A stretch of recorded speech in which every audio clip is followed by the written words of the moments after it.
ہمارے ساتھ ایک ایسی شخصیت موجود ہیں بغیر کسی توقف کے، چونکہ یہ اب بہت کم نظر آتے ہیں، لہٰذا میں کسی تمہید کی طرف نہیں جاؤں گا. صرف اتنا کہنا چاہوں گا کہ پاکستان کی سیاست کی تاریخ ایک دائرے میں سفر کر رہی ہے، اور یہ اس دائرے کے نہ صرف عینی شاہد ہیں بلکہ یہ اس سفر کے خود مسافر بھی رہے ہیں. نہ صرف انہوں نے پاکستان میں اعلیٰ ترین جو قلمدان ہے وہ سنبھالے، بلکہ زنجیروں اور بیڑیوں کا بوجھ بھی اٹھایا ہے. ہمارے ساتھ موجود ہیں آپ کے ہر دل عزیز جناب شیخ رشید احمد صاحب. امیر عباس صاحب، عباس ہی ساتھ آ جائے تو ساری حالت ہی بدل جاتی ہے. صحیح. امیر ہو نہ ہو، عباس کا نام جب ساتھ میں جی ہو جی. تو عید پہ آپ نے محبت کا اظہار کیا ہے. ٹھنڈی ہے، کوئی وہ حالات نہیں ہیں، جو خوشیاں نہیں ہیں، وہ دلچسپیاں نہیں ہیں شہر میں. ہماری حویلی جو ہے بالکل موتی بازار کے ساتھ ہے، چائنا مارکیٹ کے ساتھ ہے، راج بازار. ٹھس ہے سارے لوگوں کے کاروبار. اور دعا کریں. میں تو حیران ہوتا ہوں کہ ابھی جنگ لگی، میں 3 دن ٹی وی پہ آیا اچھا. انڈیا کے ساتھ، ہاں ہاں اور ہاں. وہ ایک پائلٹ ہی میرے متھے ڈال دی، اور وہی پہنچ گئی 11 کروڑ 110 ملین تک. اچھا. لوگ ایڈے ویلے ہیں جی. اور انڈیا میں تو سب دھوم ہی ڈال دی، جیسے پاکستان کے کیا کہ دنیا میں واحد کنوارا ہوں اور کوئی کنوارا ہی نہیں ہے دنیا میں. ساری صورتحال اور وہ جوش ولولہ تنتنا دبدبہ ہمامہ محبت پیار ملن ساری، ایک دوسرے سے گلے ملنا، بوسہ گیر ہونا، پیار کرنا، جو عیدوں پر ہمارے تہوار تھے وہ بے جان ہو گئے ہیں. اور بہت سارے لوگ جیلوں میں، 36,000 لوگوں پہ کیسز ہیں، 11,000 کا ٹرائل ہو رہا ہے. شاید میرے سامنے بیٹھے ہیں، ان کو میں نے جاننے سے پہلے روکا اس لیے. میں آج آپ کے نام کے ساتھ عباس کا نام ہے، امیر عباس، اس کا واسطہ دیتا ہوں کہ لوگوں کو رہا کر دیں. یہ ویسے آپ نے مجھے یاد ہے پچھلی عید پر بھی درخواست کی تھی. بہت برے حالات ہیں لوگوں کے، ہاں. بہت برے حالات. میں تو آپ کے نام کا ہی واسطہ دے کے ہاتھ جوڑتا ہوں، پاؤں پڑتا ہوں کہ یار لوگوں کے، میں جس محلے میں رہتا ہوں وہاں بڑے بڑے عزت دار جو ہے وہ خود بھی شاہ صاحب ہیں.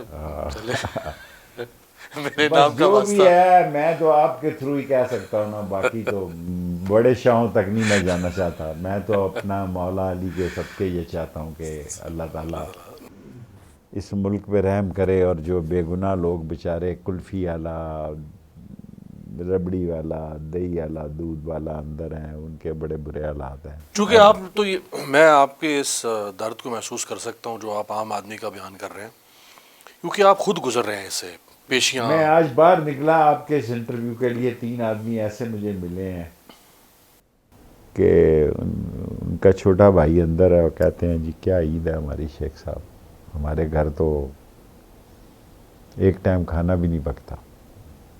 اور کئی گھر اب ایسے ہیں. پہلے ہمارے محلوں میں لوگ لگاتے تھے ایک دوسرے کے ساتھ کوئی ایک دوسرے کے ساتھ اتنا لگاتے تھے کہ 100-200 آدمیوں کا کھانے کی اچھا. لوگوں نے لنگر لگائے ہوئے تھے. سارے لنگر بند ہو گئے. کئی تو کفیل ہی بیچارے ہوں گے نا جو اندر پڑے ہیں 2-2 سال سے. کوئی حال نہیں. تو نہیں، شیخ میں صاحب پر ان کی لوگ بات کر رہا ہوں جو لنگر لگاتے تھے 2. لیکن نا قوم اتنی ویلی ہے کہ ایک عورت نے پائلٹ یہ کیا ہوئی ہے، وہ لال حویلی پہ تو نہیں اتری، انڈیا میں تو اس طرح کر دیا جیسے میں دنیا کا واحد کنوارا ہوں کہ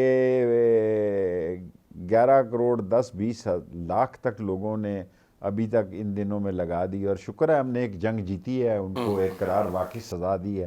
جب یہ F-17 بن رہے تھے تو میں 2-3 دفعہ مشرف کے ساتھ بننے دیکھتا ہے. اچھا مجھے اچھا اتنی توقع نہیں تھی. امریکہ گیا. نہیں جی، چین گیا، شیون میں جہاں بن رہے F-17 F-17 تھنڈر کی میں بات کر رہا ہوں، F-16 کی نہیں کر رہا. تو ضرورت سے زیادہ ہمارے انجینئر نے اس کو امپروو کیا اور ترقی کی. دعا کریں اب کوئی جنگ نہ ہو. مجھے تو ایسے لگ رہا ہے کہ حالات ابھی ٹھیک نہیں ہیں. ابھی حالات جو ہے ٹھیک نہیں ہیں. عید سے فارغ ہو جائیں پھر بہار کے الیکشن سے پہلے وہ مستی کر سکتا ہے. اور اگر کوئی مستی ہوئی میں تو اس دفعہ چاہتا ہوں کہ میں بارڈر پہ جا کے اپنی جان دوں، روز روز کی اس چخ چخ سے اور کیسوں سے بھی، جھوٹوں سے جان چھٹ جائے، ایک عدالت سے نکلو تو دوسری میں، دوسری سے بھی۔ شیخ صاحب اس عمر میں ماشاءاللہ آپ نے اگرچہ اپنے آپ کو مینٹین رکھا ہوا ہے، مجھے یاد ہے کووڈ کا بھی آپ کو بڑا سخت جی ایک ہاں، اس جی ہاں، کا آپ کی کووڈ سے صحت بھی پہ میں اثر ہوا آخری تھا، ہاتھ لگا کے آیا۔ نکلے تھے آپ۔ تو اب اس عمر میں کیسز، آپ پورے پنجاب میں کیسز ہیں آپ کے اوپر، تو کیسے پھر سامنا کیسے کر رہے ہیں؟ بڑی زیادتی ہے، مجھ سے تو پتہ نہیں کیوں ناراض ہو گیا، اتنے کیس بنا دیے ہیں کہ میں فیس ہی نہیں کر سکتا۔ آپ چاہتے ہیں کہ میں عید والے دن بالکل ہی ایسی بات کروں، انفیکٹ یہ ہے کہ اتنے کیسز ہیں کہ میں کسی کو یہ کہہ ہی نہیں سکتا کہ 8 تاریخ تک میں ملک میں ہی نہیں تھا۔ جی جی بالکل، 9 مئی سے پہلے آپ تو تھے ہی نہیں آتے۔ تھا ہی نہیں یہاں، اور اب اتنے کیسز ہیں۔ وہ شاہ محمود قریشی بیچارہ کراچی تھے وہ 9 مئی پہ، وہ بھی 2 سال آپ کے خیر کولیگ رہے ہیں، کیبنٹ ممبر رہے ہیں۔ وہ یاسمین راشد، سر یاسمین راشد بھی ایک بیچاری 77 سالہ کینسر 70 سے گزرا سال بیچاری۔ لوگ ہیں، اور ہم ایک عدالت سے صبح میں نے پیشی پہ جانا ہے جی، جی اس لیے میں نے آج کا ٹائم رکھا کہ امیر عباس سے آج بات ہو جائے۔ جی صبح میں اڈیالہ جیل میں ہوں گا۔ شیخ صاحب خرچہ بھی بڑا ہو رہا ہوگا پھر تو، وکیلوں کے پیسے اور ٹریولنگ اور۔ سر خرچے کی تو خیر ہے، یہ اتنا اب اسٹیمنا نہیں ہے کہ اتنے کیسز کو بھگت سکے۔ میں 7 سال ایک کیس میں قید ہوا کلاشن کوف میں، بی بی کے زمانے میں۔ بی بی کے زمانے، وہ میں نے 7 سال بڑے 4.5 سال 4.5 میں میں رہا ہو گیا۔ لیکن یہ تو اس سے بھی زیادہ ذلت اور رسوائی ہے کہ ایک کیس میں صبح جاؤ اور ضمانت کیس 36,000 لوگوں پہ کیس ہیں امیر عباس بھائی، 11,000 لوگ اس وقت ٹرائل ہو رہے ہیں، اور صرف صبح میں نے جس پیشی پہ پیش ہونا اس میں 102 مجرم ہیں۔ شریک ملزم آپ کے ساتھ؟ شریک یعنی جو کیس مجھ پہ ہیں ان پہ بھی وہی ہے۔ کیا کریں، زندگی گزارنی ہے، اب کیا کریں، خودکشی کر لیں، مر